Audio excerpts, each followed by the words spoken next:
So welcome to the internet's third most popular Blink-182 podcast, but the only Blink-182 podcast where we talk about your Calgary Stampeders. Of course, it was Grey Cup weekend here in Toronto, or over in Ottawa a couple of days ago. Titanic rivals. Oh my God, what is happening? Everyone who listens to us lives either in California or the UK. Well, but I think they like the sort of Canadian flavor, the accents, the sort of right. regional trivia. And it's true. You know, for those of you who aren't true Canadian football heads, this weekend, Lord Grey's Cup was awarded to the Toronto Argonauts at the 105th Grey Cup, which, like, you know, Super Bowl's been around for like 20 years. So, to be honest, that part's sick. But it was Calgary, It was me versus you. Yeah, versus Toronto, me. And I won, which feels only just. Because the referees were only calling... Well, actually, the thing is... Is there actual... Yeah. I watched the game, to be honest, and did not notice the subtleties of it. But apparently you have an opinion as a loser, so... Well, yeah, like, obviously I do not give a fuck about the Grey Cup or the Calgary Stampeders, but... Yeah. We hadn't been over to Sarah's family's house for a little while, and it was her mom's birthday this week, so we had like a big family get-together on Sunday and watched the game together. And according to my father-in-law, they were only calling things for the Stampeders. Yeah, that sounds like a Calgarian father-in-law's take on the Grey Cup. Yeah. I mean, he has all kinds of takes, but I will say I know you like this show too. I'm almost done the TV show Last Chance U on Netflix, which is so good. Why does no one talk about this show? I don't know. Like, it's so good, and it's like Friday Night Lights, but more real life, kind of. Yeah, it's just reality Friday Night Lights. And you know that I'm such a Facebook stalker through listening to the podcast. Everyone will know that. And I've tried to add Miss Brittany as my Facebook friend. But you have to like message her first because she's not in my network, so there's no add friend button. But I couldn't think of anything to write to her, so I couldn't add her. If anyone listening to this podcast is one of the other 3 to 4 people who watches Last Chance U on Netflix, and you have a good opener for Josiah and Miss Brittany, maybe you can add us at Josiah. You know, help him out. Yeah, but yeah, I would say football's not a very pop punk sport, other than the Green Day Nice Guys Finish Last video, which is so good. That is an insanely sick pop punk football mashup, but you're right. Like, it is maybe the least pop punk sport. I don't know what the most pop punk sport is. I guess baseball, because of the kind of like jerseys. Yeah, well, baseball is the most like sort of fest kind of pop punk, I guess. So like, I feel like all of your little buddies, you sing Harms together at the baseball game. That's actually pretty true. There's a lot. I feel like actually anytime I've ever seen anyone in Canada wearing a Pup T-shirt, they're always wearing a Blue Jays hat. It's the law, man. We have like important rules and regulations around these things, but I guess you know what? I think you are right, because in Vancouver there's that baseball themed pop punk band, the Isotopes. Yes. And yeah, other than that, like I just think of the Gob hockey video, but then they also have the zombie soccer video. So I don't know, but yeah, I guess baseball is the one that gets mentioned most in a pop punk context. I like that you're sort of dismissive of Gob's sort of sports fandom, where you're like, pick a side, boys, zombie soccer or just not having it. I just feel like only in my mind is Gob the most relevant and important band in the history of the world. No one else really seems to take them seriously enough, unfortunately. Dude, I have a very unfortunately strong memory of the very first Polaris Music Prize after party that I went to. And I was, you know, so stoked to be, because unlike you, who's always been kind of jaded and better than the sort of bullshit machinations of the Canadian music industry, I was like really trying to kind of make it as a freelance writer at that time. And so I was like, oh, this is great. I've kind of been invited to this thing, and I'm going to like schmooze all these editors or whatever. And instead I got, you know, inappropriately tipsy is maybe a polite way to refer to the state that I was in, and then proceeded to punish Tom from Gob. It was just like, and now that I think about it, I have no idea what he was doing there. And I was just like, what's Gob doing, man? Like, I'm like an editor at Exclaim. Like, maybe, like when you guys got a new record, we could like do a thing. And he was very polite about it. But I think setting up a premiere in real life. yeah, exactly. It's so sad. It was like, just like, I hate it. And so that's what I think of when I think about Gob is like the last time, because that was probably one of the last times that I got to that point. Well, I feel like we've talked about Gob a lot on the podcast already. Hopefully we have. I don't know. All my Gob conversations are a blur between real life and whatever version of life this is. But I remember my high school. Did I already talk about this on the podcast? I don't think we talked about Gob, but who knows, okay. man? I don't listen when you talk and you don't listen when I talk. So Right. My high school won like a contest in Abbotsford where Gob could come play. I don't think I heard this. No, I think I was telling someone else about this somewhere. I don't know. This is you like have another almost as bad as the podcast? diarrhea story. I think I do. Yeah. No, this is another one of these stories where I'm like, why am I telling this story? It's so humiliating. But I was like such a zany like junior high punk kid, and I loved Gob so much. It was when How Far Shallow Takes You came out, which is like such a good album. Yes. Despite the songs that are like trying to sound like hardcore songs and are just painfully awkward, but that album's so sick. But yeah, we won some sort of like, I don't know, it was something to do with like probably like fucking UNICEF or I don't know, some stupid shit like that at our high school. Like we won some sort of like teacher's pet kind of thing. And then they came and played in our cafeteria. And for some reason, I remember taking my shoes off. So I was barefoot, like moshing in cargo shorts. And then I ran up onto the stage and like stole the mic and sang all the words to one song. And like everyone in the whole band was just so embarrassed by me. And no one was into it. And also no one at my school thought it was cool either. And I was just like this like sad junior high loser singing a Gob song. So I think what I'm trying to say is like the power of Gob just makes us all feel so not good enough that we just sort of overextend. Yeah, we and try to debase impress ourselves. them. Yeah, Exactly. I will say, Josiah, that's a pretty embarrassing story. But you know what I think the most embarrassing story that you have is? Is it that time already? It's the time when I'm not saying it. you fucked Grandpa. When you fucked Grandpa, did he tell you that he loved you? I suggested you fucked Grandpa. You suggested that I do that. I suggested. I was like, I'm going to see my family this weekend to Yeah. watch the Grey Cup. Look, I don't know much about football. Do you have any suggestions of how I can break the ice and sort of just like have a relaxed environment while we're watching the big game? And this was the advice that I had for you, which That's what you do in Etobicoke. Yeah, that's a real Etobicoke move, to be honest. But apparently, it sounds like Calgary's quite different, and you're no longer welcome in your wife's house or your wife's family's house. Well, actually, her grandpa's long dead, so it's fine. I'm sorry to hear that. Well, yeah. Yeah, don't be disrespectful while I'm telling a story about fucking him. I never met him. I didn't expect like the Adam Song episode. I was like, okay, we're gonna have to sort of like, delicately handle, matters of suicide. I did not expect we'd get into sort of dead relatives on this podcast. But how about you, Josiah? Yeah. Do you have any grandpas left? I do have a grandpa. Yeah. You actually asked me this earlier. But do you don't, I'm guessing, because this is the sort of calculated Sam move where you're protected from any sort of... I am fully protected. I have no grandpas. Oh, I did, but they are dead and unfuckable at this time. well, I don't want to just start making edgy jokes. That would be disrespectful to the pod. There's a lot to actually talk about, but first, let's start with I can't believe there's a lot to talk about, because you expressly kind of told me, don't look up stuff about this song because there's a lot to talk about. And I was surprised because I really felt like I was just picking this song because it's got a funny title.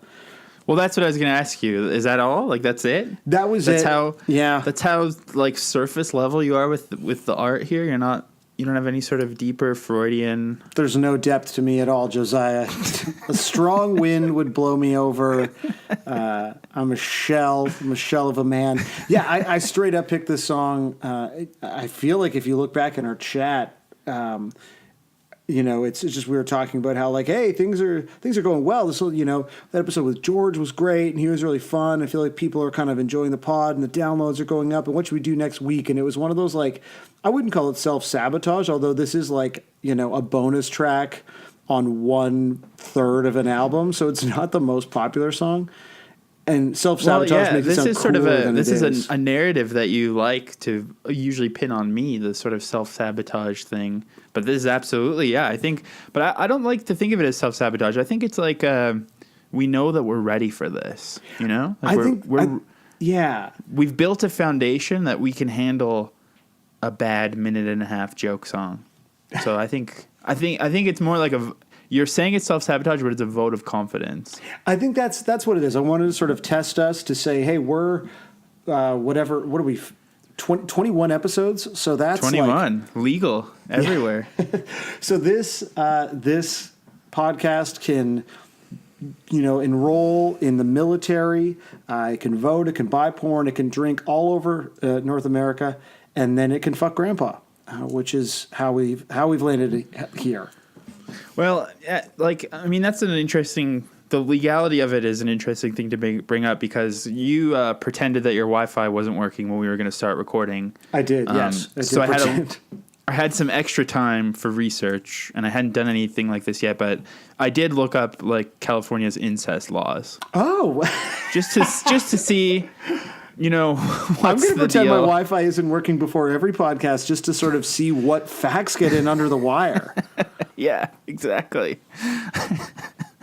So I don't know. I mean, we haven't really dug into the song at all yet, but assuming that this is a blood relative grandpa and assuming that the person who performed intercourse with the grandpa, which is not really specified, but the titular you in the song, assuming that they're of age, they're sort of, it's their fault that they did this, and they could face, in California, I believe, they could face close to, 16 months up to around 3 years of prison time for this. The grandpa in this song could face up to 3 years of prison time? Well, the thing is that both participants, really, if they're within the age. Now, the one thing I couldn't figure out because I didn't have time was, I don't know at what age, or maybe it depends on his sort of mental state, but I don't know at what age this would be considered elder abuse and if the grandpa might be off the hook. Oh. But assuming that both of these people are within the mental ability and age to consent to this sex and they're blood relatives, then they're both breaking the law. Wow. And possibly in a lot of trouble. That's good info, Josiah. Thank you. I also did learn that in New Jersey they don't really seem to punish these transgressions. Well, are these transgressions punished? Like, provided they're again, we're speaking just very clearly about a consensual sexual relationship. Like, how often are those types of relationships ultimately litigated? Like, how many people in California have gone to jail for, again, consensual incest? Well, yeah, I don't know. I mean, again, I didn't have enough time because your Wi-Fi magically started working. But all I know is that, like, if they are both, it's kind of the opposite of, like, statutory rape, because if they both consent to this, then they're both on the hook for doing something illegal. Cool. Well, so I guess that's kind of like probably part of the thrill, I would imagine, right? I guess. I mean, the other thing is the main reason for these laws is to prevent babies from being born with, like, severe issues or whatever. So it's also unclear what sort of, like, sex they're having in this song. It sounds like it's mostly butt stuff, so really the reason for the law doesn't really apply to them. Yeah, that's interesting.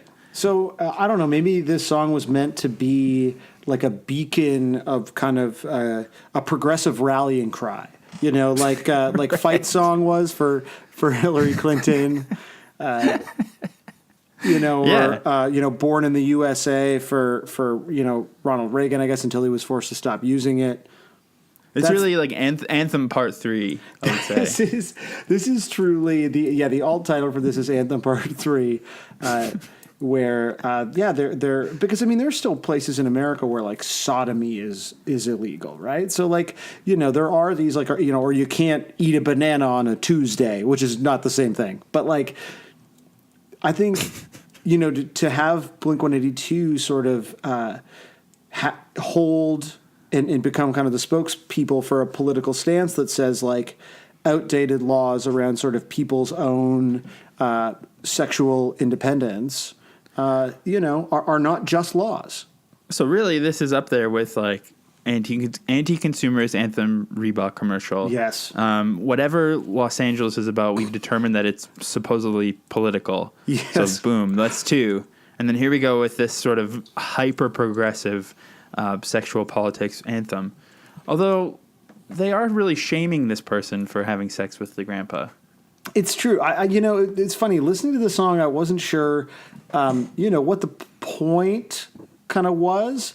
It's honestly more vulgar than I remember it being because I think the sort of mainstream vulgar Blink songs are at least catchier. Like this song's like not even catchy, and there's all this stuff about like jizzing everywhere and people masturbating, watching your grandpa fuck you in the butt. Like it's really involved. Like it's very visual. It's very like, well, I'm trying to figure out what direction to take this in. First of all, the song to me is almost like a spiritual sequel to All By Myself by Green Day from Dookie. Yes, It's that's sort of like interesting. musically similar, and yet when you go back and listen to that song compared to this one, you're like, these lyrics are G-rated. Like, yeah, this Blink-182 one is like, that movie, The Aristocrats? I've never seen it, but it's like Bob Saget and all those fucking comedians, like they tell the dirtiest story possible, and you're like, this is deeply unfunny and just disgusting. Like there's not even wit to it whatsoever. Yes. It reminds me a lot of that. Like I don't even know what style of humor that is. I guess like Working Blue or whatever, but like there's just no humor at all. Well, I mean, again, I feel like there's a lot of directions we can pull this in. So I'm going to go ahead and potentially pick one, which is tied to an outlook on life that we have more often ascribed to Tom, which is this feels like it was written by someone who has never had sex. Like this is like real virgin hours. Yeah, like I agree. It's a collection of words and sort of sexual phrases strung together in a way that's, ultimately confusing for me to imagine the exact scenario. Right, and especially because he's talking about ass play. He's talking about the grandpa also being an asshole. So the word ass is being like mixed around with multiple metaphors. But then he says he rubs his dick in broken glass. And it's like, what is this? What sort of like sexual adventures are they on here? Yeah, it feels like maybe it's like a whole like a peyote thing or some sort of like ayahuasca like spirit. Like you're just out in the fucking desert, man, and like this is just sort of coming to you. Pun not intended. But it feels like maybe it's more of a dream-like description. Like you'd wake up and be like, "Oh my god, I had a dream where I fucked Grandpa," and this would be you'd be like, he was rubbing his dick in broken glass, and then we were surrounded by all these people jerking off and coming everywhere, and it's more like kind of like a psych song or like a prog song. Like it's really just it's more cerebral than we're giving it. It's not meant to be taken literally necessarily. Well, it actually sounds like it could be the treatment for a Chad Van Galen music video. Right. Yeah, totally. Proud Calgarian Chad Van Galen. Like if you just think of these as Stamps. So you just think of these as like descriptions for an ultimately sort of disturbing psychedelic animation that would accompany some spooky folk song. It starts to make a lot more sense, I'd say. It's funny that you mentioned that because I don't know Chad that well. Chris Dadge, who plays bass in my band Prenup, he's Chad's drummer, and like they've collaborated a bunch. Like he's sort of Chad Van Galen's like in my sort of circle of people that I know here, but haven't really hung out with him too much. But I feel like I would like to maybe get him on the pod one day because he has a very juvenile sense of humor that I really appreciate. Like he has this song called Primitive Brain that's not on any of his albums, and it's all about just like dicks and fart jokes and stuff. Sick. But it's like a very nice like psych folk song. So I feel like actually, yeah, I wonder what he thinks about some of these more juvenile Blink-182 songs, because I think even the phrase primitive brain makes me think of this song. It's like so aggressively dumb where it almost does uncover part of like this male psyche. Yeah, that's interesting. Like it's just like a stream of consciousness, like like repressed male sexuality, weird family shit. Like it's some primitive brain shit. I would also like to ask this, and we've made some jokes off pod about things that we want to spend our Patreon money on, and I don't want to spoil all those things. Ultimately, probably we'll just keep it for ourselves. But if we were to not do that, I think asking Chad what he would charge to animate half a verse of this song. Right. So, like, Yeah. for example, like if we were to give Chad Van Galen the, block, he seems like a total asshole, Grandpa's a total fucking asshole, who would ever want a dirty, greasy finger in his ass, he rubs his dick in broken glass. Like, he could, what is that? That's 15 seconds of animation? Right. Yeah. I mean, I think his film that just came out recently took him like 10 years or something to animate. So, but he's done it now. So hopefully he has time for this. So now it sounds like he's looking for work and could use the exposure that Blink-155 has, to offer him. Well, I mean, definitely we'll absolutely look into that. Or if there's any other sort of indie up-and-coming art house animators that are interested in taking on this project, I think there's a lot of expressive work you could do. Sure, yeah. So if anyone listening to the pod is an indie animator looking for exposure, get at us. If you know anyone like hanging out at Drawn and Quarterly in Montreal who wants to expand their repertoire a little bit, I think it's time. I think this is it. This is your moment. So are you also thinking of Chad Van Galen because of the music of this song? to be honest, no, I hadn't made that connection. I can just see some weird creature grinding their dick into glass and being like, oh, that's definitely Chad Van Galen, Yeah, totally. But I do think that for a song that is this stupid, the guitar is very sweet and nice sounding, and it doesn't necessarily it's not just like a half-assed D chord. Like Tom's doing a little bit of fun guitar play, and it almost to me sounded like Sarah Records early indie twee sort of or like the Innocence Mission or something. Just like some very nice, gentle twee that you would hear in a coffee shop. Do you think that was the influence? Was like, let's do that, but I think definitely that's one of the incest. things. That's one of the things that makes people like the song is that the guitar playing is like excessively sweet and nice. Well, it is, in that way, I think, as you already pointed out, a sort of much less subtle spiritual sequel to I Was Alone, which I would say the difference, though, is like that has like a very, it's an incredibly simplistic but ultimately sweet kind of guitar part. But I think the vocals are catchier. Like the thing that bums me out about the song is I actually think the He Seems Like a Total Asshole part is really catchy. But I kind of think the rest of it's like basically as imaginative as Reebok commercial.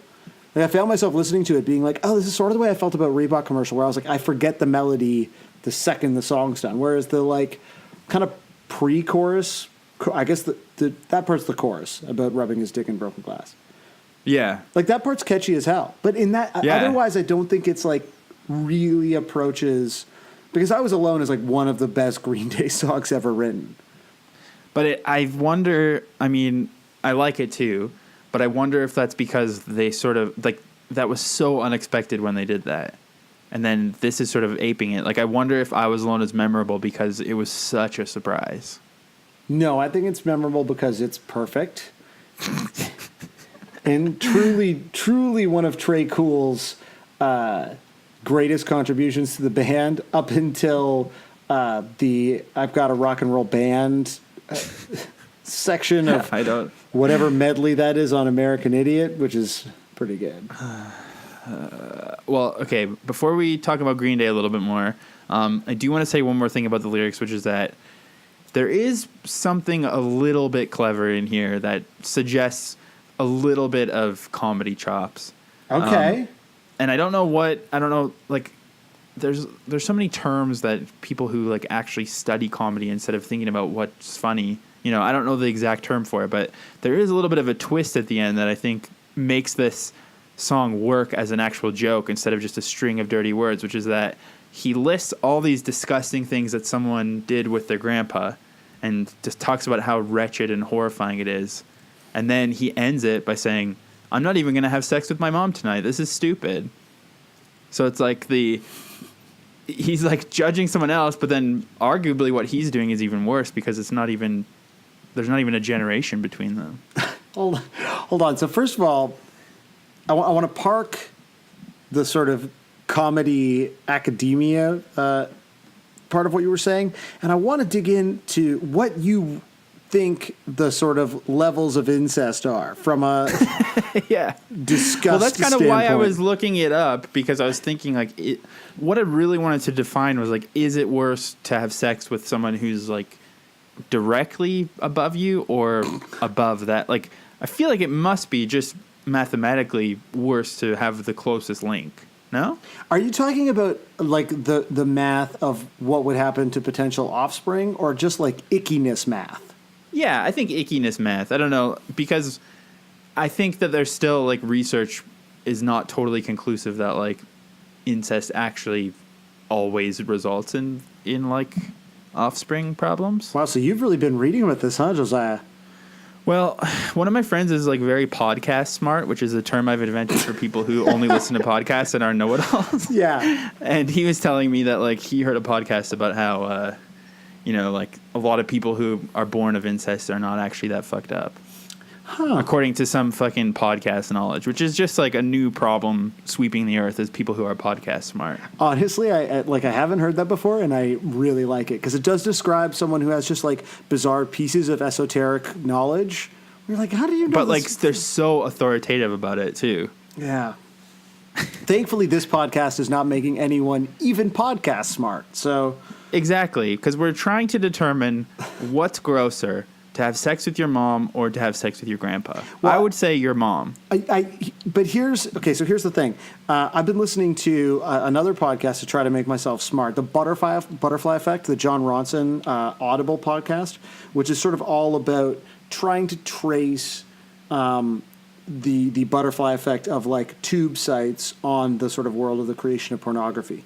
And one of the sort of comments that they make early on, and I've also read this in the sort of studies that Pornhub publishes every year. I don't know if you follow those, but they always do like a massive data dump and like great infographics, and it's all like totally safe for work, just to make that part of things clear. It's just like an interesting. It's like who's searching what or Yeah, whatever. what country is teaching what, and like the thing that has started to dominate in Canada and America particularly is searches for like it's like family stuff. It's like it's a lot of it's stepmom to be totally fair, but it's still like, Which I will say, in some states, step parents are still punishable as incest. Like they don't draw that distinction necessarily in some states. well, yeah, because I think like, I mean, again, I don't want to get too much into this, but there's a lot of like, power dynamics and things that go much beyond just like normal consent between like people who aren't related. So that's a whole other thing that I don't even know why I'm talking about it, but just to be woke on the pod, because maybe we haven't been woke enough recently.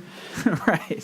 So just to talk on the about episode when you fucked grandpa. yeah, when we're specifically talking about step parent porn, but like, so on one hand, I do think it's like grosser. On the other hand, I also think that many of our listeners even might think that it was sexier. Because there isn't a lot of grandpa porn. Like, they're just not, like, there probably is, but, like, I'm not seeing it. Well, I mean, maybe that's true, but first of all, I want to say, to answer to your thing of consent, I don't know exactly what the scenario was in this situation that probably didn't actually happen. But I think the phrase "when you fucked Grandpa," not "when you were fucked by Grandpa," sort of infers or implies some sort of like conscious decision to do it. Yeah, and later on when there's sort of the split between sort of Mark singing the chorus and then Mark screaming his disgust, he does say, "You like to fuck him in the butt." So, everyone is enjoying themselves in the scenario, Right. except for Mark, who's so disgusted that he can no longer have sex with his mom. Yeah, and I think regardless of your derailment here, I do think that is a sort of clever sleight of hand to put that in the end. I don't know that thing.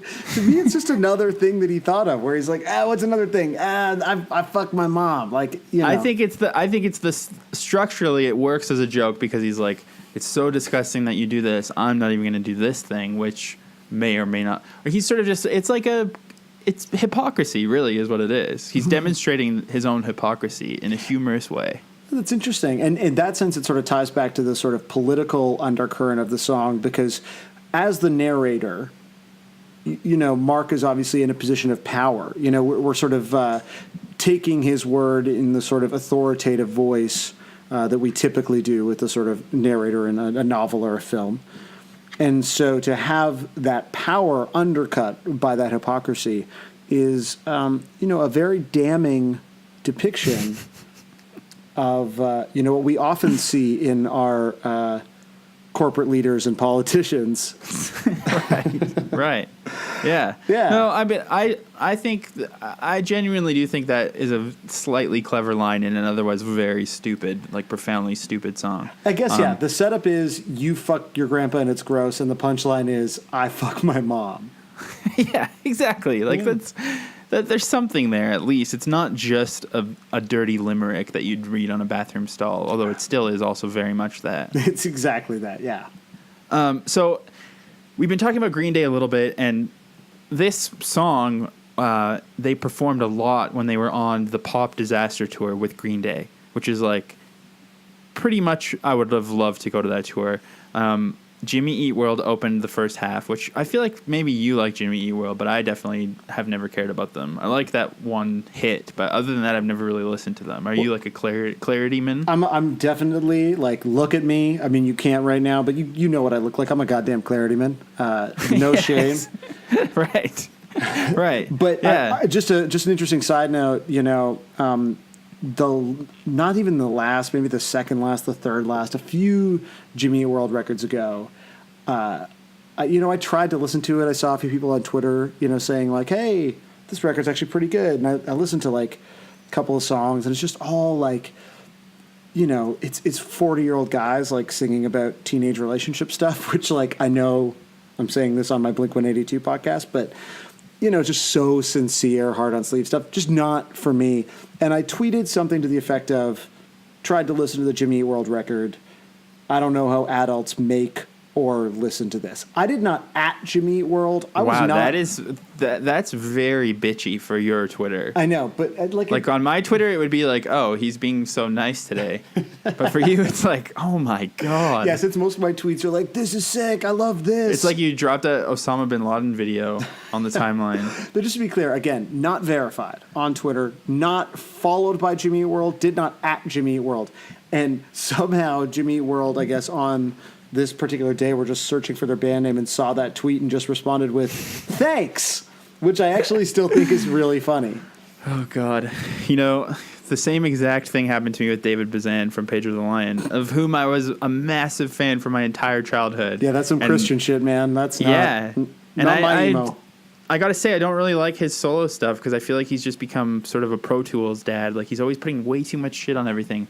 And so, like, this was, like, probably 8 years ago, and I just tweeted, like, and the album had leaked, too, which was The Smoking Gun. But I was like, man, the new David Bazan sucks. And then he retweeted it, and then I just, oh, my God, it was a horrible weekend. That's terrible. On Twitter. So the sorry, you had something else. Yeah, no. Well, then his manager was like, "Oh, how did you hear it?" It's like it had leaked; it wasn't out yet. So, but yeah, Jimmy Eat World opened the first half of this Pop Disaster Tour, which was like I think Green Day Warning and Blink-182, Take Off Your Pants. And then Jimmy Eat World opened the first half, and the second half, Saves the Day opened. So, like, just, like, absolute perfect pop-punk tour. This is like kind of a famous tour. Like, I feel like the Pop Disaster tour for people of our vintage, like, even if you didn't go to the show, like that, it's like Woodstock. Well, also just, like, who named that tour? It's such a good name. It's a so sick good. name, yeah. It's a perfect, like, descriptor for this music, really. So we've already talked about this privately, but we're going to have to do a exclusive about the Pop Disaster tour, because not only are there, like, crazily cringy MTV videos, like there's them talking to Carson Daly about the tour, and everyone's, like, really razzing Tom the whole time, and it's really awkward. But then also so Tom, he invited this band called Cut You Up. They're from San Diego, and they're, like, his friends. They're basically, like, a shitty emo version of the Black Lips. Like, all they do is drink the whole time. But he invited them to open the tour in the parking lot and didn't tell any of the other bands, and it was, like, an Atticus sponsorship thing. So this band, like, followed them on the entire tour, got, like, blackout wasted every night, and they shot their own documentary that you can watch on YouTube called Riding in Vans with Boys, and it's, like, honestly, it's unbelievable. Like, the access to Blink-182 hanging out with Billy Joe Armstrong backstage is crazy. It's like Jackass, but with these people. I've never seen it, but I've heard people talk about it before, and this is the exact motivation that I need to watch it. So we will watch that and do a exclusive about the Pop Disaster tour for sure. Yeah, like, we have to. So enough about that for now, but all I was getting to was, like, they played When You Fucked Grandpa, like, every night on this tour. I didn't even know that. Yeah, and there's, like, official footage of it where Mark introduces the song, and he just sort of is, like, gleeful about how transgressive the lyrics are. So I was going to play that. Hell, yes. We're having a kick-ass time tonight, aren't we, Tom? It's a lot of fun for us. I want you guys to give a big round of applause for our newest friends in the whole world, Saves the Day. You know what I heard? What did they say? They said that we're the best band in the universe. Oh, thank you, them. Thanks to Saves the Day. That's really kind of them. And I also want you to give it up for our newest, bestest, super duper friends in the whole world, fucking Green Day, man. I want to talk to you about something else, too. Herpes. I want to thank each and every one of you for coming out to the show tonight. But I want to talk about what's going to happen tomorrow. Now, tomorrow, when you guys go home and you pick up tomorrow's newspaper and you read the review of tonight's show, it's probably going to say that all that Blink-182 did was get up on stage and say a bunch of bad words and say a bunch of stupid jokes and pretty much offend everybody that came to the MCI Center tonight. And they're right. But just so you know, when you read that review, this right here, this is the song they're talking about. And it goes like this.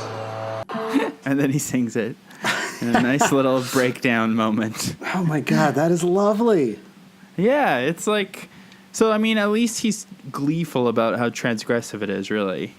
Yeah, so I mean, in that sense, I kind of like, I don't know, you think about who their audience was at that time, and that's also like weird because those kids are so young.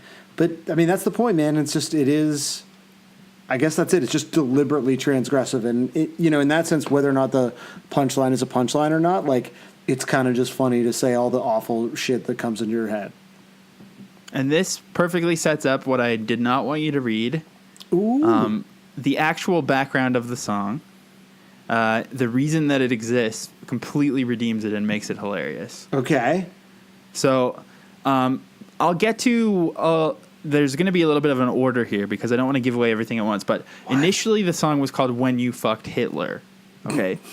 So you need to know that this is an interview that Mark and Tom did with K-Rock in 2010. So I'll play you the first little clip, and then we'll talk about that, and then I'll play you the next little clip. Okay. Here we go. Yeah. No, I was just thinking what was funny is like what Mark was saying when we had our first big record on Enema of the State when we were much younger. The follow up to that all the record label guys came in. Remember when all we did was we played them 3 acoustic songs? We've been recording for months this follow-up record, so there's so much pressure. And so we sat them down and we played them 3 acoustic songs that were recorded as though that's what we've been working on for 9 months. That's all you had? And one was about having sex with your mom. One was having sex with Hitler. One was having sex with dogs. And literally their faces dropped like completely. They were like stunned, like, you know. And they were all, you know, we were serious about it. You know, we actually Wait, well, you were serious about well, we wanted them on the albums, and we actually had to do a big deal where only one song could go on a certain pressing. It was So, That's hilarious. Can you play one of those songs?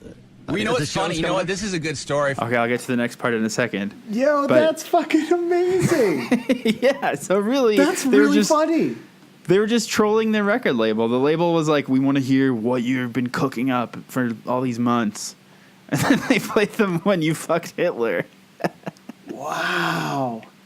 Yeah, that actually rules. I love that. I also love the idea of like back when our first record hit when we were much younger and hearing guys that are now like, you know, suing each other and, you know, discovering the secrets of space and time talk about their younger selves when they in fact are still babies is Right. kind of trippy.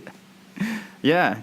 So I don't know if you have any thoughts about that other than what we just said, but I mean, It rules. I have nothing else to add. to me, I just like when you were saying earlier how the lyrics do just seem like a collection of random words. Now I understand they probably just wrote this in like 10 minutes or less because the guy was coming. You know what I mean? Like the juvenile nature of how stupid the lyrics are makes perfect sense now because it was just they probably just did it while the guy was like on his way up to the studio. Oh my God, dude, this podcast is just like the song. It has a twist ending. Exactly. Holy shit. Okay, so here's the real best part. Here's why they changed the name of the song. So the song about having sex with Hitler, I That one you should remember play. I told at the time Smitty, our tour manager, was working with Pearl Jam, or he still is actually. And so I was hanging out with Stone, the guitar player of Pearl Jam, and I remember I told him about this song. I woke up one day and it was an answering machine message from him just saying, "Hey Tom, this is Stone. Well, I was just talking, and well, we don't think you should have a song about Hitler on your record." You know, so we eventually changed it to. Having sex with your grandpa, which that's is what it a was. lot. Yeah. Yeah, It's a lot more tame. Yeah, a lot more tame, That's yeah. acceptable, Yeah. I think. Right? Somehow, it's way better than Hitler. You know, it's you know this kind of strategic thinking has really made our band have a great career. So it was Pearl Jam made them change. Why would you listen to Pearl Jam? It's not like Pearl Jam have ever done anything funny in their fucking lives. I know, yeah, but I guess maybe Pearl Jam knew something about the coming Nazi revival and didn't want to normalize Hitler. I just feel like, or maybe Pearl Jam was like, there's already a really good acoustic pop punk song about Hitler, and that, of course, is the Mr. T Experiences, Even Hitler Had a Girlfriend. And this Right. song is not as good as Even Hitler Had a Girlfriend, and so I like to imagine that was the message. It was like Although, Stone I mean, being- theoretically, that song title is basically the same as this song, When You Fucked Hitler. I mean, really, they're both, you know. that's true, yeah. So maybe, is this just a Mr. T Experience ripoff? Is that all this is? Could be, but yeah, I don't know. I mean, I've never been a fan of Pearl Jam really at all. No, but Pearl Jam I fucking love sucks. that. I love that it was Pearl Jam's influence. They. It's also just hilarious to even remember that Blink-182 is like leaving voicemails with Pearl Jam and stuff. Like, I just imagine being, because like you can still hear, like they sound like a certain sort of California vintage in that interview, and just the idea. And I get that like it's one of those things where like all billionaires are friends and all famous people are kind of friends because there's just not that many of them, and they're the only people that understand the insanity of your everyday lived experience. But just the idea that like, yeah, Tom and like Stone Gossard are like pals, sending creative ideas back and forth, and like, Or like even going a step further and like doing a little bit of an awkward intervention to try to stop your bud from fucking up. yeah, like I just, just imagine being like, yeah, what are you working on right now? Like, we got this new record. It's got this song called "Do the Evolution" on it. That's kind of like serious shit, and we're gonna get the guy that did Spawn to make the music video, so it's gonna be like kind of serious, gnarly shit. It's like, oh, you think that's fucking gnarly? our record has a song about fucking Hitler on it. And him being like, that's not funny, man. That's not funny. Which actually also this suggests that the recording that we hear is the second version of the song. So I guess it's not actually as tossed off as I thought 5 minutes ago. Yeah, that's interesting. So this is a re-recording of When You Fucked Hitler. Or maybe they just went in and... Yeah, and one of the obsessive fans pointed out that, like, when Mark's doing his rant at the end, he says the word false kind of weird. Like, he says, like, false or something. So it's, like, it's still very, like... Yeah, take out his false teeth, or he says false teeth weird. So even if this is the second version, he's still sort of fucked up the lyrics. Well, it kind of sounds like he's know. riffing. When he's yelling, it doesn't really sound terribly well rehearsed. Like, it just sounds like he's like, you're gonna, it's just false teeth and cum everywhere. Like, it's... So maybe the riff wasn't in the Hitler version of the song. Maybe that was also someone from Pearl Jam was like, you know what, it needs another element. It needs someone to do some spoken word over top. Yeah, it needs a hardcore Unfortunately, monologue. Eddie Vedder is a little bit busy.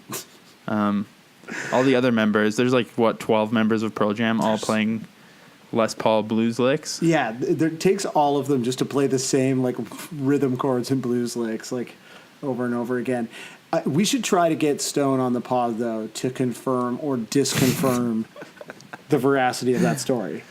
Well, I feel like you're going to need to use your major label clout here to at least just talk to his people and find out if this is true. Well, yeah, my boss's boss was the manager of Pearl Jam for, like, I don't know, a million years. She was their lawyer for a long time.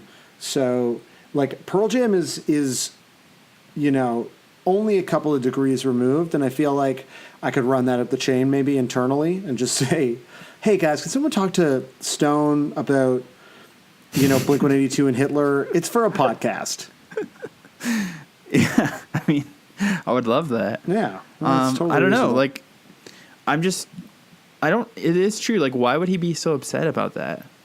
Because it's not, like, that's not really... If anything, the song is shaming someone for who they had sex with. So making it about Hitler is almost better because then it doesn't have this confusing progressive sexuality, like Savage Love kind of vibe to it. Well, to be honest, that sort of explains one thing about the song that made it really sort of... one thing that sort of really confuses me about the lyrics is in the first verse, it's all about what sounds like a very tender lovemaking sesh, right? Did Grandpa tell you that he loved you? Did he hold you till the sunrise? Look in your eyes? And even when it gets to the pervy stuff, like ask you to fillet him, stick a finger or two in his ass, like that's fine. That's not like that's Right. all, you know, between consenting adults. That's pretty. You go for it, nothing. but it transitions so hard into he seems like a total fucking total asshole. Grandpa is a total fucking asshole, and you're like, oh, this guy's like telling you he loves you, holding you, like you're staying up all night. He's looking you in the eyes. Like these are all like typically ways that you would describe, I think, an enjoyable sesh for all. And then all of a sudden to just call him an asshole is a little confusing. Later on, did he kiss you soft and tender? You know. Right. So why is this person an asshole? Well, it's because they're Hitler. I mean, also thematically, it kind of, and I was thinking about this when I learned this, and I knew you didn't know this, but it fits with sort of the time we're in right now, where it's the holidays. Like American Thanksgiving has just passed. We've seen all the Twitter things about like, oh, my racist uncle did this, my racist grandpa did this. So like, for a lot of people, their grandpa is up there with Hitler as someone who's a bigot after sitting through dinner this weekend. I mean, really. I honestly think at this point, though, the like racist uncle is like the woke 4-year-old. You know, like when someone's like, my 4-year-old last night asked me, you know, Mommy, is Trump going to make us, right? You know, all... Mommy, are we being intersectional enough with our? Yeah, exactly. Like to me, just my uncle is what? Who cares? Who cares? Yeah, I mean, but like old people are racist, like straight up. Oh, like, so racist. 4-year-olds don't have political science degrees and don't read Jacobin magazine, but old people are racist. That's true. You're right. So they've had a lot of time to develop, you know, their prejudices and bigotries in a way that, yeah, children have not had a chance to sort of develop, you know, Marxist theory. So, so really there's a lot to take from this song, I think. There's actually also a lot of covers. What? Trying to think if there's anything else I wanted to talk about before we get to that.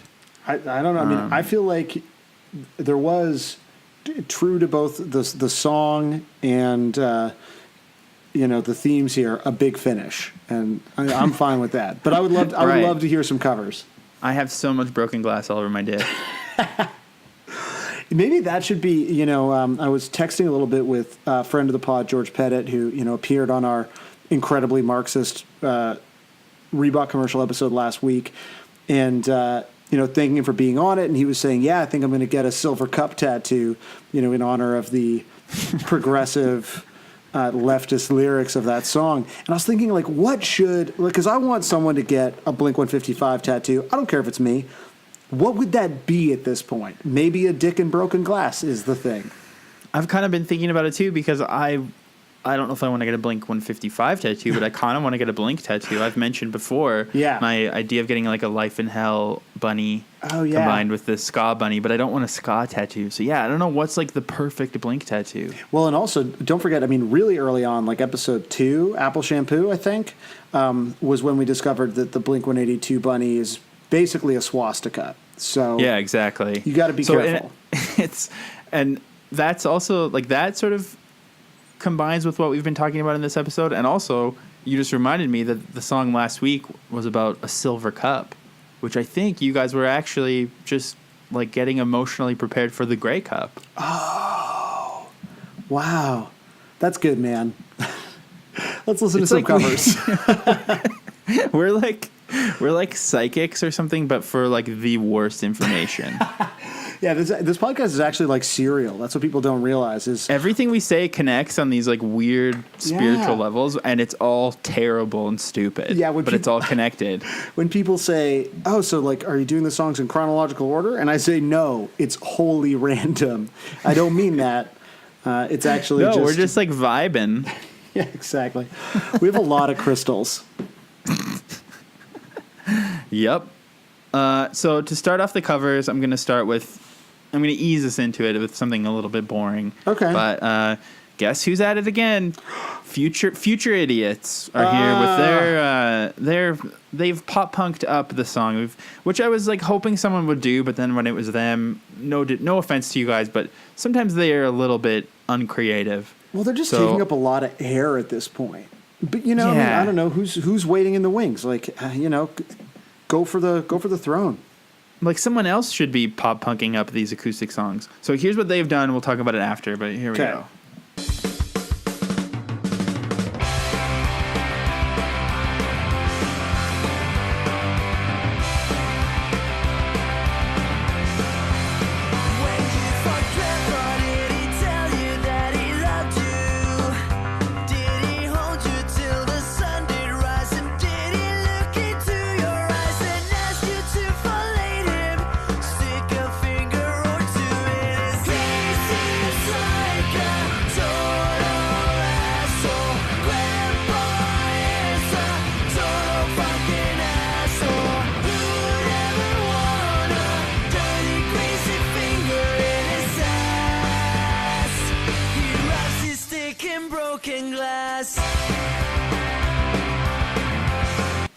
The chorus is good, man. It's a good chorus. I do like the halftime chorus a lot. I just don't like that they've combined it with First Date.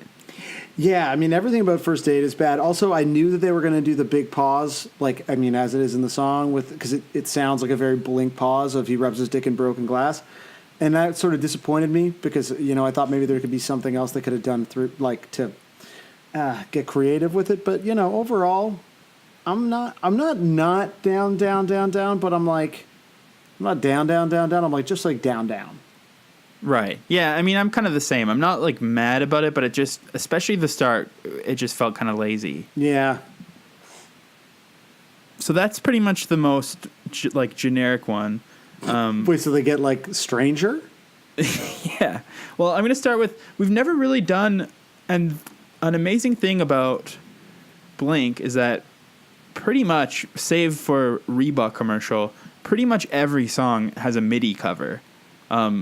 And what I love about MIDI covers, like I don't know if I really know very little about producing electronic music, but what I do know is that if you download a MIDI file and put it into GarageBand, you can like swap out every instrument and you can change the speed and you can like make a fucked up cover just by putting a MIDI file in your GarageBand. Yeah, totally.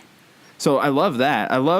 I didn't do anything with it, but really I'm just saying there's a MIDI version of this that exists that the possibilities are really endless. So you're encouraging like people who listen to this podcast to make their own versions of a song that we've already talked about?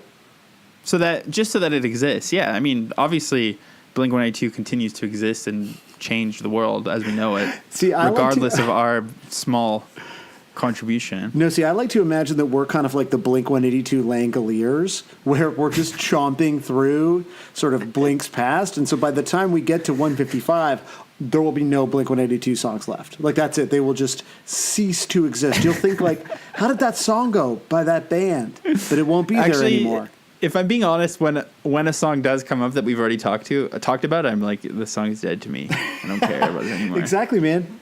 Pop punk Langoliers. But either way, despite the fact that it hasn't been changed with, like, funny horns or funny symphonic music, the MIDI version of it alone with the computer sounds pretty funny, so I'm going to play it. Okay.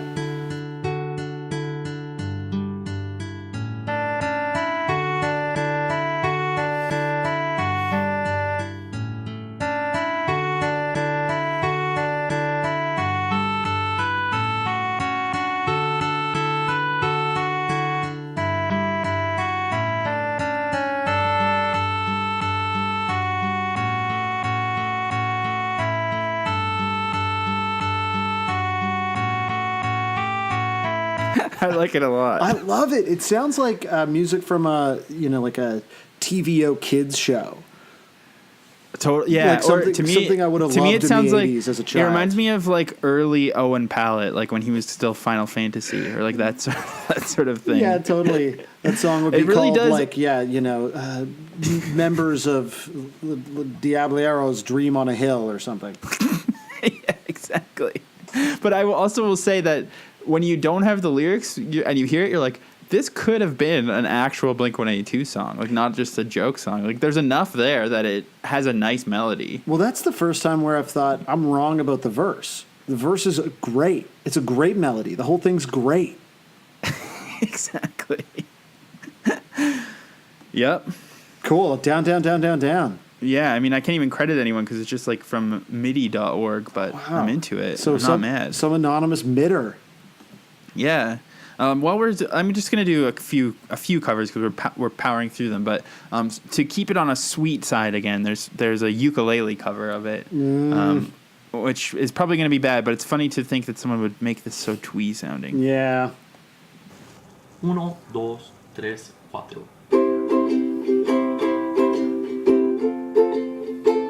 When you fuck grandpa, did he tell you that he loved you? Did he hold you till the sun did rise? And did he look into your eyes and ask you to follow him and stick a finger or two in his? He seems like a total asshole. When did this happen? Like, what was the moment that all of this uke shit started? Like, who was the patient zero of, like, everyone? Like, that sound, I swear to God, this isn't like, it's like nails on a fucking chalkboard. Like, everything about it makes me want to buy a Volkswagen and, like, grow my hair out. That's what it is. What it is it's the leftovers of the Juno era of pop culture. Is that where like every indie movie had like a handwritten title on the poster, and there was always ukes in everything, and so that's what it's in commercials now because like they're too stupid to have caught up with what's happened since then. So I think that's why it's in every commercial. I mean, for some reason, we've talked a lot on this podcast about Kimya Dawson, which is like, at least Gob is, it feels, thematically appropriate.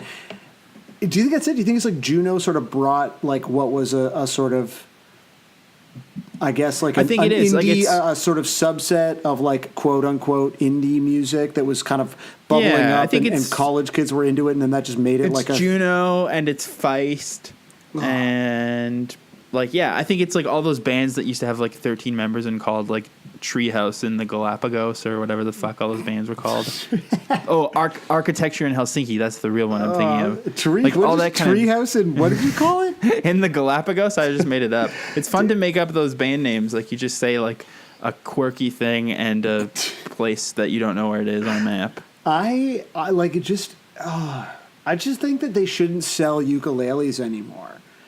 It's true, but it's also like if you've ever gone to Hawaii or somewhere where they have them everywhere, you're like, oh man, I'm totally gonna get a ukulele. It's so fun. Yeah, sorry. And then you have it for like 1 second. Native Hawaiians, like certain cultures should be allowed to buy ukuleles still, but I feel like it's like gun control. Like you just got to do Oh, a yeah. background check. There's got to be a list. Like if you Totally. have gone to college in like a certain set of like school, you know what I mean? If you went to a D1 school, like you can't buy a ukulele. If If you can from- pronounce Sufjan properly, then you're not allowed Yes. to buy a ukulele. Yeah, like how many Death Cab albums do you own? One, you can't buy a ukulele. Like it's just, oh god, we keep giving these dangerous killing machines to these fucking psychopaths.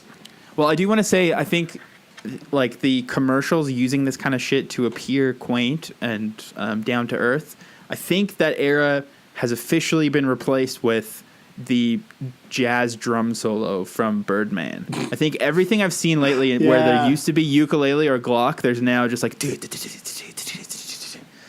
So I think keep an eye out for the jazz drum solos. They're going to be everywhere soon, if not already. Every car commercial. But you know you're right because it's like Birdman, but then also like La La Land. It's a lot of jazz in there. Like all of these movies sort of brought jazz back to the mainstream. Which like fine, let car commercials have jazz. I don't need it. Well, another thing that was in there for a little while in every like Duplass Brothers movie was like vibraphones. Like, oh yeah, but that's I don't know, fine. they're That, just- that didn't get played out to me because that was like the only band that I ever knew that had a vibraphone in it was what are they called? Aloha, right? They had like multiple vibes. you know who else has multiple vibes? Us. That was good. That was good. Yeah. So, anyways, that was bad. Yep, And I hated just it. played it to just fill the time. So I don't want to go back to my life. Yeah. Okay, good. Yeah, so good to know that I'm just here to keep you from facing your real problems. I wrote one down because the guy who did it had a really bad like adult dad mohawk, but I don't think it's worth playing. He just has a bad picture. Okay, thank you very So much for just- showing some selectivity, Josiah. Just know that there's a guy out there with a bad mohawk who covered this song. Okay, cool. I'm glad to have that knowledge. This person is called Jay Bathory, and it's called When You Fucked Grandpa Creepy Heresy Cover. Okay. But I will warn you, this is just a 1-minute teaser. It's not the full version. Okay. And the man's picture, he's wearing like a gas mask with a black hoodie in the forest. Like he really wants to creep you the fuck out. Okay, I'm sufficiently creeped. All right, are you ready? Yes.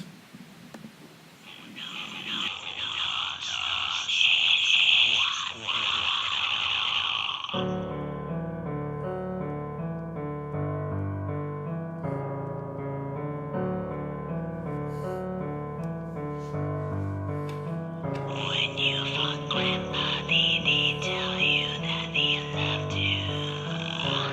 Did he hold you till the sun did rise? And did he look into your eyes and ask you to light him and stick a finger or two in his ass? He's like a total asshole. Grandpa is a total fucking asshole. Who would ever want a dirty, greasy finger in his ass? He rubs his dick in broken glass.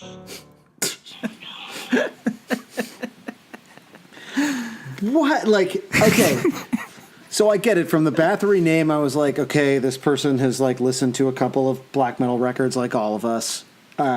And then the piano was really confusing because I was like, is he going for like a sort of like dungeon synth kind of vibe? Which like obviously a lot of those black metal bands had like the heavy sort of synth shit going on, and that's like its own weird subgenre spun out from like one Bad Burzum record. But you know, it just sounds like the vocal delivery doesn't sound black metal to me. It sounds like you know, like when Leia goes to rescue Luke and Han from Jabba's palace, and she has like the Sorry, I haven't seen the new season of Stranger Things yet. It sounds just like the like Leia thing where it's like, and you know, I can't do it. Oh yeah, or it sounds like what's that like other like Darth Vader's Darth Vader's boss, like that like creepy older guy who's like very melted looking. He's like Emperor Palpatine. Yeah, that guy. Darth Vader's. You pop punk baseball guys also, you all love Star Wars. Yeah. Right? Yeah, dude. You know Pop what it punk, is? baseball, Star Wars. That's the trinity. Because here's the thing, like the thing that all of those you know, great pursuits have in common is they're just insanely normie mainstream pursuits. Like pop punk, everyone came to through Blink, and then we were like, oh, baseball's also part of our identity, $1 billion, you know, $1 billion industry, and like, oh, Star Wars, some of the most expensive films ever made. But there are all these things that, I mean, not in baseball's case, but like, you know, the great trick of all of these pieces of like major pop culture is that they're marketed to seem like they're part of your niche identity when in fact they're the most popular films ever made. Well, it's just those three things we just discussed that's so much merch. That's like an entire landfill worth of merch. Maybe that's what it is. Maybe it's just loving merch, because Star Wars had so much merch when we were kids, and so it was, I think, informative. And so then you grow up and you're like, what scene has this much merch? Where can I go to a show where people basically, as you've described, set up a hot topic inside of the show? And that is why I love like jock hardcore, because it's just like I don't even care. I don't even need to hear any Terror. I don't even know if I've ever heard a Terror song. I can't name a Terror song, but I'll always go see them just to like look in awe at the merch cage. Yeah, it's pretty sick. And buy merch with debit on one of those like machines that waitresses have that they also have at their merch table. Yeah, man, Square. Yeah. Just shout out Square, sponsor of the pod. So do you like this guy or not? You know, like I feel like it ultimately didn't succeed in what it was trying to do, but I already know it's going to be the song that I'll clip out and use at the end because it amused me the most, and so for that reason I'm down, down, down, down. I mean, I liked it too because I was also just looking around his page, and I think it's 100% sincere. It sounds like almost like it could have been a joke, but I think it was totally sincere. Oh, well, then I couldn't love it more, actually. Yeah. But there is one more that I think you might like more. Oh, okay. There's a user on SoundCloud named Scarecrow352. And this person has uploaded 2 versions of the song. One of them is basically they just did like the bed track. The other one, they've added some drums to the background. This person, I want to say, is Latino. You sort of hear that Latino accent, but also they've actually changed the lyrics of the song. The title of the song, they've changed it. So I'm just going to play this for you, and then we can talk about it after. Okay. 1, 2, 3, 4. When you fuck Papa, did he tell you that he loves you? Did he hold you till the sun rise? Then did he look into your eyes and ask you to forget him and stick a finger or 2 in his eyes? He seems like a total asshole. Papa, he's a total fucking asshole. Who would ever want a dirty, greasy finger in his eyes? He rubs his dick in broken glass. Okay, so just to be clear, this is not a person like doing an accent, but that is most likely that person's sort of real voice. I believe so. Yeah, like it's not a. I think so. Yeah, so you're looking at them. It's not like me doing that. No. It's like I'm pretty sure. I mean, I can't really find a real photo, but the vibe I'm getting is that this is like very sincere. In that case, I could not love that more. It's so sick. I love how it's like when you fuck papa. Like it's so. Oh my god! It makes me want to like unbutton all my buttons on my shirt and just do the top button up. You know, like that look. Well, you know, what? It reminds and with like me the of, sick beat too. You're just like, wait a minute, this song is a fucking banger. it kind of, because the only thing was it sort of reminds me of like the opening of 22 Jump Street when they go to buy the drugs and pretend to be cholos, and Channing Tatum does the "My name is Jeff," which is right. truly one of cinema's greatest jokes. Yeah, I love that. Like, there's like the beat, and then when it gets to just the kind of like spoken word, like seems like a dick. Yeah, exactly. And changing it to papa is so cool. Yeah, like, oh man, that was just like sick. It was like Latino Casio tone for the Painfully Alone. But gangster version. Yeah, which like I did not realize that I fucked with so hard, but oh, it was amazing. Yeah. So Okay, down. Me too. Like so many. I've stopped saying it because it's just too much work. I realized I'm the only one who said it this pod. I'm like, oh, are we better than it? Like, I guess I've just decided to like set some boundaries for myself and save my breath a little bit. fair, man. Self-care, it's important. I've got a lot to say about other things, So like Josiah, incest. Josiah, what are your final thoughts on When You Fucked Grandpa? You know, when you suggested it, I was like, oh, brother, another like write-off of an episode.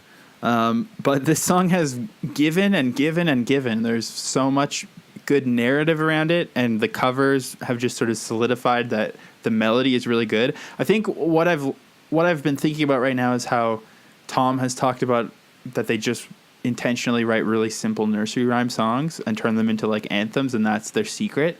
And again, this is a riff that they probably just wrote on the spot, and it could have been like a radio hit. So Yeah. I love it. Yeah, I mean, we've had a few songs that I think we've kind of started, you know, maybe feeling ambivalent about, and then somehow by the end, through just exposure therapy, decided we're really good. But this might be maybe the most significant personal journey I've gone on. So I selected the song because I thought the name was funny. That's the only reason that I picked it. And ultimately, you know, kind of just thought it was like a forgettable song. Kind of felt like, oh, the chorus is pretty good. Then you took me on this journey, Josiah, a journey of understanding both of California's incest laws and Blink-182's, songwriting process in relationship with Pearl Jam. And not only am I, kind of in awe of the troll job that brought this song into existence, but then these covers are like delightful. These are some of my favorite covers. So like, man, Blink-155 truly deepening my appreciation of a band that I already liked enough to suggest that we do a podcast covering every song of theirs in existence. So I'm telling you, it's a good podcast. You should listen to it. now we may have a guest now. So once again, we're recording the pod. We do. We have a guest. Okay. We do have a guest. Yeah, that's great. Yeah, because you're going to delete this part if we don't. It's true. Okay. I should sound a lot more committed. Wait a second. Hey, so, we should mention we have a guest this episode, right, Josiah? I mean, we might. My friend Jacob, Jacob Safari on Twitter, he is just like a dude who gets around. He has been in the bands The May She, and he was the drummer for Waves for a while. He makes his own sweet music. He's currently in the band Cold Showers. And he also works for Ride or Cry, which is the company responsible for Emo Night in Los Angeles. So, I mean, this guy knows his shit. It's a serious man. All right, well, that's wicked. So I'm glad we're having a guest like that for something this this good of a song. Yeah, exactly. Hopefully he goes on the same journey we did. When you fuck Grandpa, did he tell you that he loved you? So I guess I kind of introduced you on the regular episode, but like, I mean, who are you? You know what I mean? Who are you? Who are you? I'm Jacob. I don't know how to answer that. I'm your friend, Jacob. Yeah. I live in my friend Jacob. I live in Los Angeles. I used to stay at your house a lot in Calgary when my bands would play. and Yeah. we've had a lot of funny times together. And Yeah, like basically, I feel like we would just play Call of Duty all the time.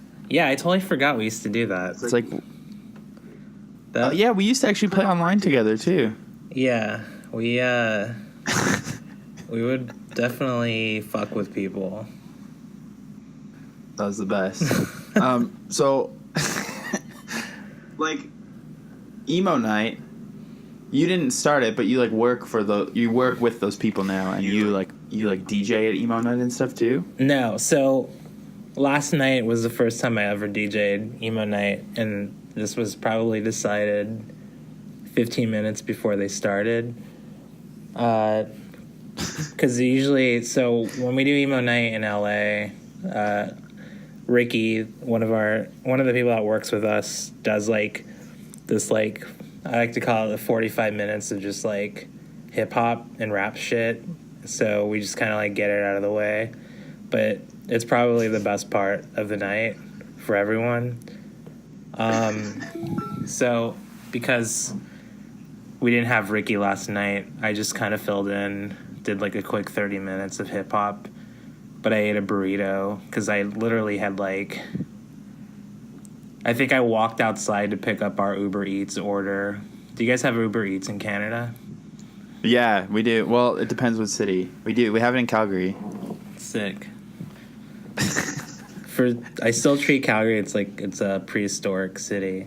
Anywhere in Canada. You think Canadian money is really funny, like loonies and toonies, dude. Hell yeah. Because it is. I mean, anything with that name is goofy. So you ate a burrito while you were DJing? Yeah. So, like 2 minutes before I had to start DJing, I had to pick up this order because we ordered this like Mexican food to the venue because we didn't have time to eat. So I like walked it upstairs and dropped it off and just grabbed my burrito, and then I did like a 30-minute set of just like ignorant hip hop while eating a burrito. And then I think I'm like good. I don't ever need a DJ again for emo night. Yeah, that's my contribution. Like, you can't really top that. Yeah, so like no, I work and run this company with the other people. There's like 4 of us. And 5 of us, and we run this company called Rider Cry, and we do tons of like creative work. I hate saying creative agency. So we do like a lot of production and like content and digital media and stuff. Like, dude, the guy that I host this podcast with works for like a Canadian creative agency. You guys should totally link up and really? Just like fucking, because all creative agencies just should be friends with each other. Like like link up and like talk about websites or whatever. Talk about the cloud, the Adobe Creative Cloud. Well, I mean, you've been doing this shit for a while. I remember you showed me you made like Korn's website and it was really sick. Hell yeah. Yeah, I mean, I think I'm like finally learning how to kind of take the back seat and like have other people help and be more involved in like getting business and trying to do cool shit as opposed to like going crazy about staying up all night and coding websites. So it's been cool. But yeah, Rider Cry is basically like the parent company. They're separate businesses, but I think like we oversee Emo Night, and Emo Night's like Morgan, Babs, and TJ. Basically, they started that, and then they wanted to start like an agency behind it. So I work on the agency side mostly. But like Emo Night, I feel like, I mean, you don't have to speak on their behalf, but I want you to. But like, no, I will. Their definition of the word emo is like really confusing. Maybe it's just because I'm really old and my understanding of emo is way different. But I feel like, what does the word emo mean in Emo Night? So, I mean, I think everyone in our age group kind of grew up around this era in music in like the early 2000s where a lot of these bands were pretty prevalent. So I think the success of Emo Night is actually less about being specific, but more about being nostalgic about a time in our lives where like things were when we were younger, and like we can kind of like relate to the music with like being younger and having a good time. So when you come to emo night, you hear more than just like what you would expect by hearing the name, but you hear like Jimmy Eat World or No Doubt or Lit or Papa Roach or, you know, just kind of like things of the same era. Yeah. There are diehards though. I mean, Babs, TJ, and It's not Morgan like you're not gonna get like Guy Picciotto to come DJ at emo night probably, I mean, or like Ian Mackay. well, I mean, we're not opposed to it, but I think, I don't know. I mean, it's actually like for me, it's been really cool to kind of look at it for the last we're coming up on 3 years now, and I've only worked with them for like a year, but on a social level, it's actually been pretty awesome to kind of observe from a distance and like see how people come together and have a good time and like kind of let loose and like forget about the current problems that we face like in our everyday, and like being adults and like having a shitty president and like stuff like that. I mean, Yeah, totally. Well, that's the thing is like I never, until I heard about emo night and saw like some videos of it and stuff, I never really realized emo could be fun. Like I always just associate it with like crying dudes with jelly bracelets. I mean, the irony is that like I didn't even grow up listening to a lot of the stuff they play, so I'm actually the idiot who's like, dude, what is this right now? And then people like Babs or like Morgan will like yell at me or like seem like bummed out because I don't know who, like, what a Taking Back Sunday song is or something. But so I mean, but in that sense, like you could just come and like have a good time and like not have to fucking be a Nazi about like what's being played. I mean, I kind of look at it as just like a way to come together and listen to a lot of music that we all grew up with and like not be picky about it. But in LA, we have 3 different rooms where we have different people doing things, and like on the balcony we'll have these dudes ham on everything, play like, I don't know, metalcore or like emo, or I mean they're like rap DJs mostly, like they do like rap nights in LA that are really awesome. But I don't know, there's not really like a lot of rules behind it other than we just want to fuck with people that are like doing cool shit and want to have a good time. But we don't like release set times. We don't do pre-sales in LA. It's just kind of when you come, you're surprised, and there's like special things that happen when you attend, you know, and people show up that you wouldn't expect to come, like Post Malone or Demi Lovato, and like they'll come like do a DJ set, and then they'll like play shit that, you know, I think if they like DJ'd the shit that people are okay to listen to now and like have a good time listening to at emo night like 10 years ago, then people probably would be like made fun of or like looked at funny. But this is kind of just a way for like everyone to not be weird about like ever listening to that type of music. Yeah, it seems like super not snobby. It isn't. It's weird. Like I kind of struggle sometimes where I'm like, why aren't people fighting or like questioning this like song selection? But then I have to remember that I'm a terrible DJ and I usually just end up playing like The Prodigy or something retarded. So I get it. Yeah. Okay. Well, we're talking about like things we grew up listening to and stuff. Did you ever like fuck with Blink-182? Yeah, totally. I feel like they were like commercially successful enough for me to still kind of pick up on it. My trajectory of music has been really complicated because when I was in like second grade or like when I was younger, I would listen to a lot of the music that, you know, we had playing in our house. But then I think I got into like Green Day was probably my number one band when I was younger. I think it went from like Michael Jackson to Janet Jackson to like Green Day, and then I had two older brothers, so they were listening to a lot of alternative shit, so like Smashing Pumpkins and then Nine Inch Nails and stuff like that. But then Blink-182 was kind of on that radar because a lot of people listened to alternative radio in Arizona, and they were just on, you know. Yeah. So like, but I mean, did you, other than it sort of being in the background, did you like connect with it, or did it like? Yeah, I mean, I had like Enema of the State, and I had Dude Ranch like on cassette. I think I had Dude Ranch on cassette, and then Enema of the State on CD.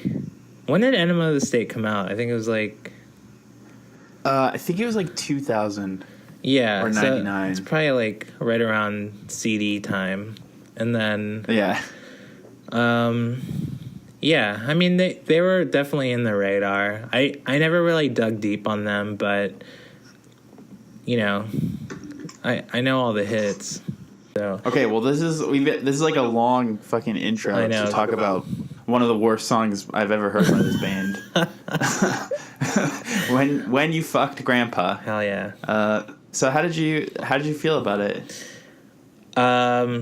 It reminded me of the Secret song on Dookie. So Yeah. I feel like there was this era of like goofy punk rock stuff that happened in like the late 90s. I mean, it's like when like Offspring went goofy. Yeah, When they did totally. like Pretty Fly or whatever. This probably came out around the same time, right? This is like a B-side to Take Off Your Pants To and Take Off Jacket. Your Pants. Yeah, which Yeah. came out right before 9/11. Dude, too soon. But yeah, it's like the perfect Secret song because it's really silly, but then I did like research on it, and I feel like it was a lot different before they had to change it.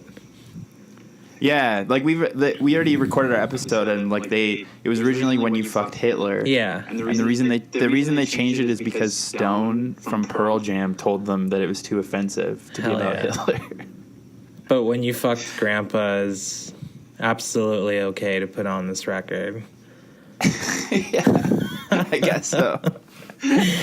Dude, the worst part about like having to look this song up wasn't the fact that I was typing it, but the fact that the photo of the video that had the song on it on YouTube is Grandpa Simpson. There's got to be some like fucked up Grandpa Simpson stuff on DeviantArt, I'm sure. Oh, hell yeah. Dude, DeviantArt? You mean fucking Reddit? Yeah, that too. Yeah. So one thing that I forgot to talk about with my co-host Sam was that when I was reading the lyrics, it dawned on me there's a chance that he's singing the song to his grandma, which would make it not an incest song. But I don't know if that's... I think I'm just reaching because I don't want to be marked to be that much of a pervert.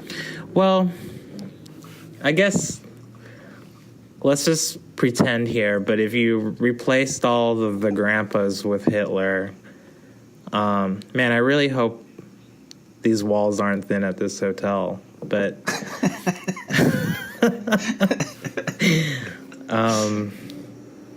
there is a man dressed up in Renaissance fair out front of my hotel because it's like a Renaissance themed hotel.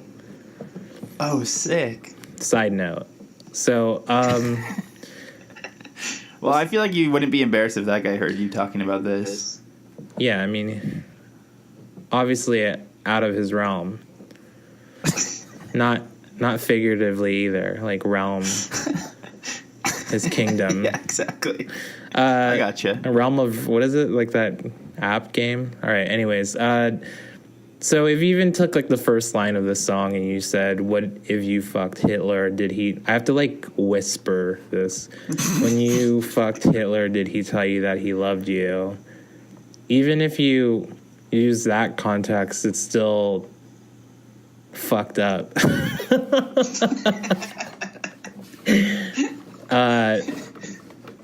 Yeah, I don't know. I guess if your question is how do you make this acceptable, I don't think you can. No. I mean, he also mentions fucking his own mom at the end of the song, so. Yeah, but then it's like, yeah, this is just a bunch of dudes having a goofy time. Right. It's not. Which is weird, too, because, like, we've all done that kind of shit, but you don't, like, release it on a record that sells millions of copies. Like, you just, like, do a little joke song with your friends and leave it on your hard drive. Yeah, I mean, I could kind of see them just being like, let's just make this as insane as possible and offensive as possible and see if we can get away with it. And years later, people will talk about it on a podcast. Yeah. They're very prophetic. I mean, what I want to know is, like, if this is redirected to a family member by someone in the band. Right. I don't know. I mean, there's really no story here. It's like, did he tell you till the sun did rise and did he look into your eyes? Ask you to fillet him and stick a finger or two in his ass. But then he rubs his dick in broken glass. Yeah. I mean, the co-host of the podcast, Sam, who you're going to link up with and make big business deals in the creative agency world, he was pointing out that the lyrics seem like they're written by someone who really doesn't understand how sex works, or like has probably never had sex. I mean, it feels like written by someone before they had ever had sex. Yeah, exactly. But have you ever met Mark Hoppus, or like, are you friends with Blink-182 at all? I feel like some of the dudes, like Babs and everyone at Emo Night has worked with Mark. We've had Mark come and DJ Emo Night. I think he did it like a year ago. But he's good friends with us and he's like super supportive. I really want to meet Tom because I think that we would have really good conversations. Yeah, like I feel like you believe in aliens, don't you? Hell yeah. I mean, not on his level, but I'd like to get on that level because it seems like the furthest away for being in reality, and I absolutely understand the need to just like lose your mind. Like I feel like you could just get high from just talking to him. Yeah, you just, I don't know. Do you think it's an act? No, I don't. I think he's completely sincere, and I also think he's less crazy than people say. Yeah, I mean, because like if you knew all that secret shit, you would sound crazy no matter what. What did you see that wasn't there like a documentary on him like starting his company or whatever they do? Yeah, there's like a little documentary, and then there's like a very long press conference about it. That's like crazy. I don't know. I feel like we talk about it every week on this podcast because it's like so. He's like starting a new religion, basically. Hell yeah. Yeah, I mean, he's sick. I fuck with Tom. Mark's really nice, too. What about Travis? As a drummer, how do you feel about Travis? Travis versus Scott, that's the real question. I don't know, man. This isn't my just personal opinion, but I think Travis Barker's an amazing drummer, but I saw them play in Las Vegas a few months ago when Emo Night did something at this like festival, and they played, and he played so sloppily, and it just seemed like they were like all tired. It's like the same. I mean, it's not. I'm not even talking shit about them. Like I love Blink-182, but it just seemed like the reality of when musicians get older and they're just like tired. Right. You know, but damn. I feel like they didn't have like a lot of energy. It was also really late. I'm sure they just like fucking like flew in 20 minutes before they played. Or some shit like that. From Firefest or whatever? from Orange County, where punk rock was invented. Here's the question: what do you think about Matt Skiba? I don't know. I think a lot of stuff. I mean, as the listeners know, I have a lot of feelings, but I feel like he's kind of better than guitar at Tom. But I also feel like he shouldn't be singing some of Tom's songs. I don't feel like he should be singing any song. Yeah. It drives me insane that they're replacing Tom's voice with like someone who has such a low voice. Right.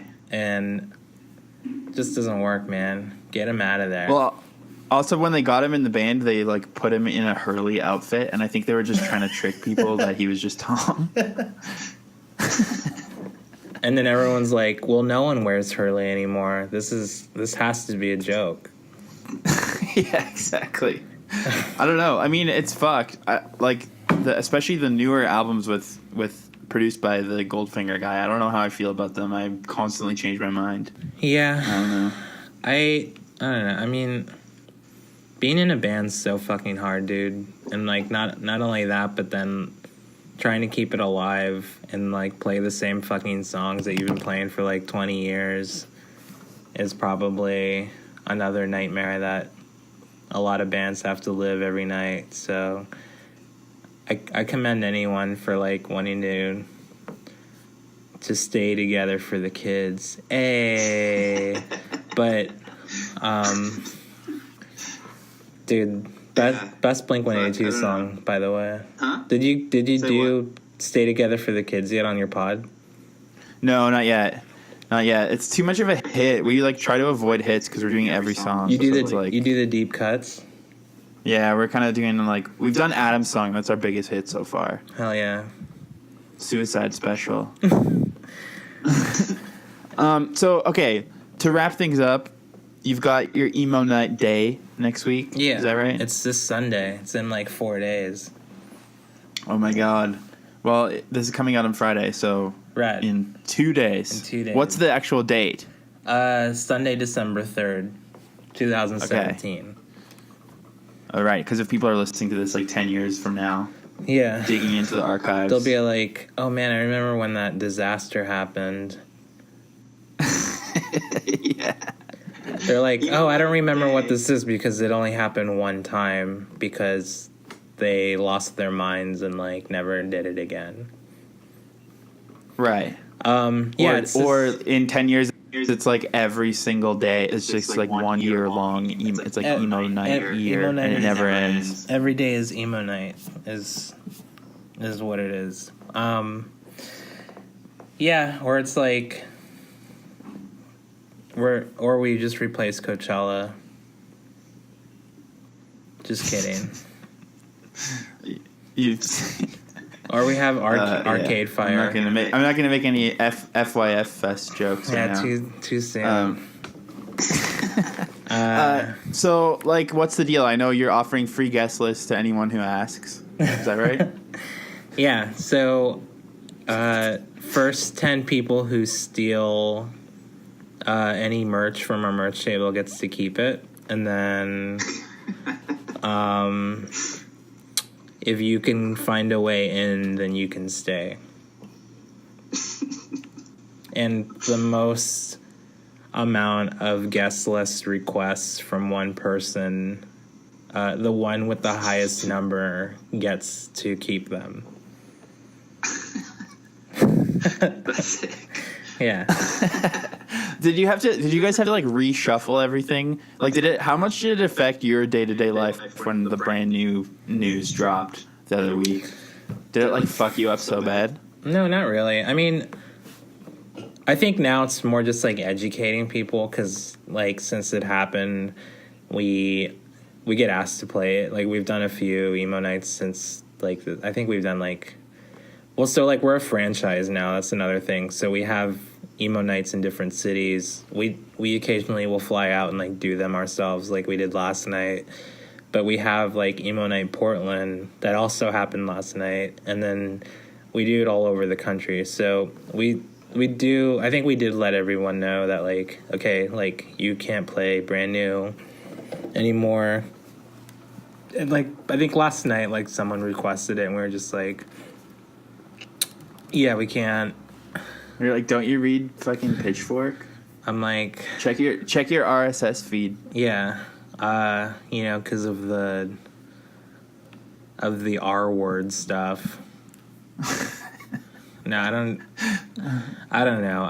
It's just, dude, it's such a fucked up time. I mean, yeah, everyone should be accountable, and people that are in bands, I feel, generally take advantage of that. And I don't even just think in bands. I think if you're just kind of looked at and idolized in any way, regardless if you're in a band or like in politics or if you're in like the entertainment business or whatever, I think it's easy to abuse that. And good for anyone who fucking said something about it, I guess.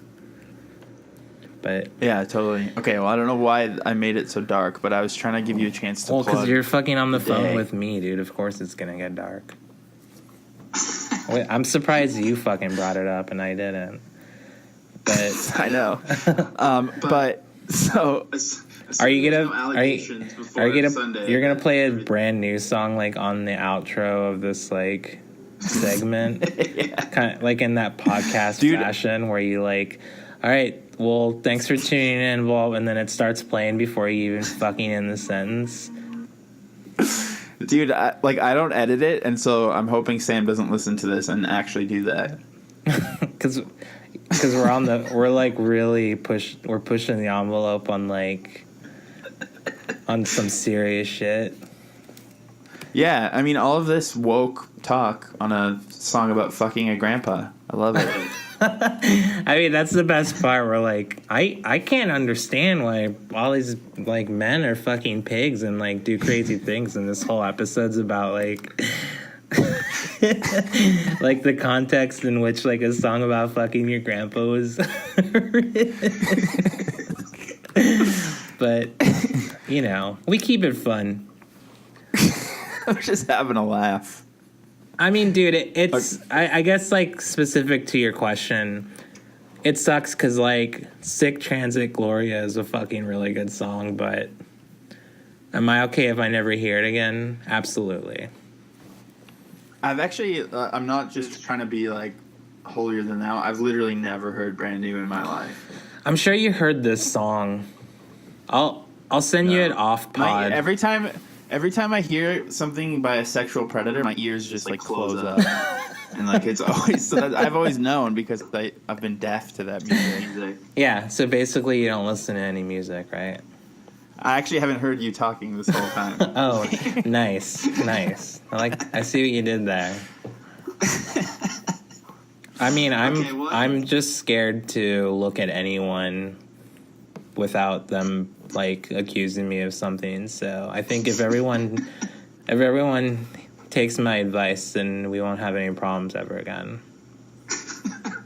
Just don't talk or touch or just stay home and watch Netflix and like get dogs and don't do weird shit with dogs. You're fine. Well, that's another Blink-182 theme is that they're always fucking dogs. Oh God. Silly. This band really brings out the worst in people. Like I said, there was an era in which all music got really wacky for a second. Pre 9/11. Right. I mean, the late 90s was just like wacky rock and roll. But maybe what you're saying is that 9/11 like saved music. You said it, I didn't.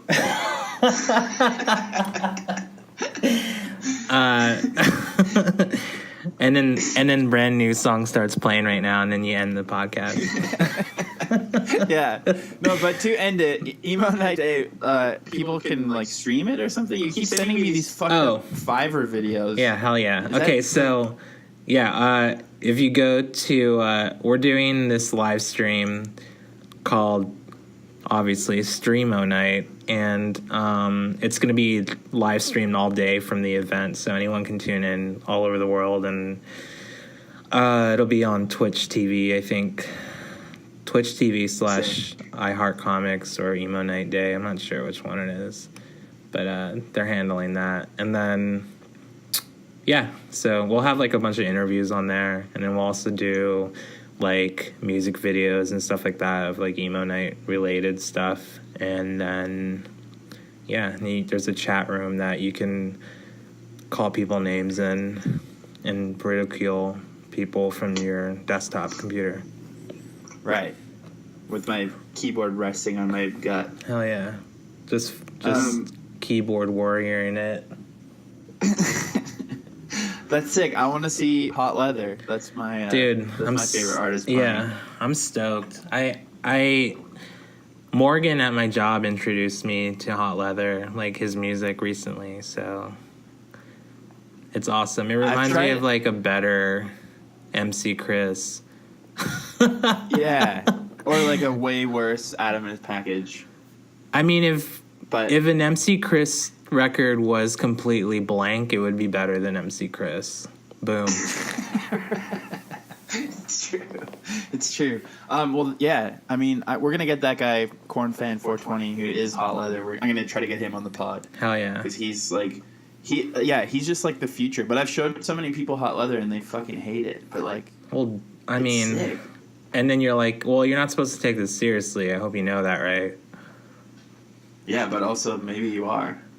I mean, what do they not like about it? I don't know. What's there not to like about a dude like singing about weird shit over like a shitty drum machine? Yeah, I know. People are dumb. Is Emo Night going to become like the new Warped Tour? That was a question I was going to ask you. No, I don't think so. I mean, I don't know. We'll see what happens. I think we totally like work with a lot of those people, and we have like a good relationship with them. But I don't know. I don't really know what the move is. I think we're just gonna kind of figure it out and still continue to do some things and kind of rethink some things. Until like you'll keep going until every last emo artist has been outed for their transgressions. Yeah. So like we'll go until like next summer. And then figure it out. We'll just go until literally everyone on Earth has been accused of something, including ourselves, and then we're like, okay, it's time. Life is canceled. Cool. When you fuck Papa, did he tell you that he loves you? Did he hold you till the sun did rise? Then did he look into your eyes?